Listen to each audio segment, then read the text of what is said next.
vers sa fille, nous vous invitons à un grand voyage aujourd'hui à l'occasion du vernissage de l'exposition Faubourg Trélu. Ce voyage se fait aussi bien dans le temps que dans l'espace. Dans le temps, s'il fallait raconter l'histoire ancienne d'un quartier de la Nouvelle-Orléans, il y aurait assurément bien des choses à en dire. C'est finalement plus près de nous qu'on pourrait l'imaginer.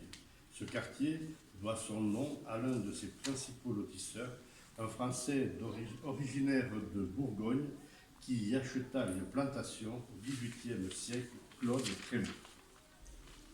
L'histoire de ce quartier se confond aussi avec celle des États-Unis, la Louisiane, leur étant vendue au début du XVIIIe siècle par Napoléon, sans le consentement de l'Assemblée et en violation de plusieurs traités.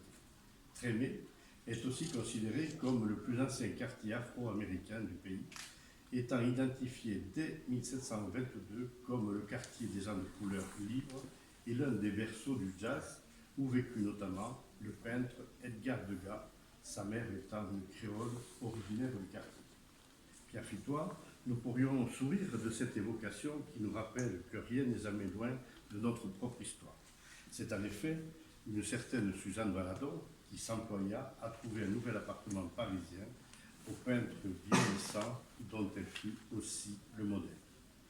Je ne poursuivrai pas plus en avant cette évocation picturale qui nous éloignerait cette fois trop de l'exposition qui nous rassemble, une très belle exposition que l'on doit au talent d'Alexis Pazounian, voilà, et qui nous parle de la modernité toute contemporaine du quartier de Trélu.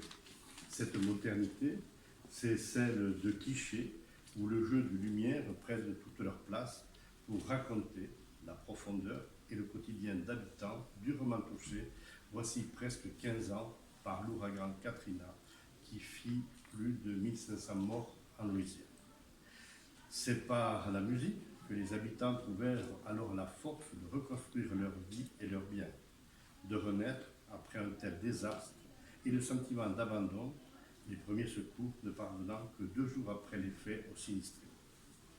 La musique, c'est elle qui se donne à voir au fil du 12 clichés exposés ici, sur les murs de la galerie. On ne l'entend certes pas réellement, mais d'image en image, on la sent néanmoins aussi sûrement que si Sidney Bechet venait à franchir la porte de cette salle.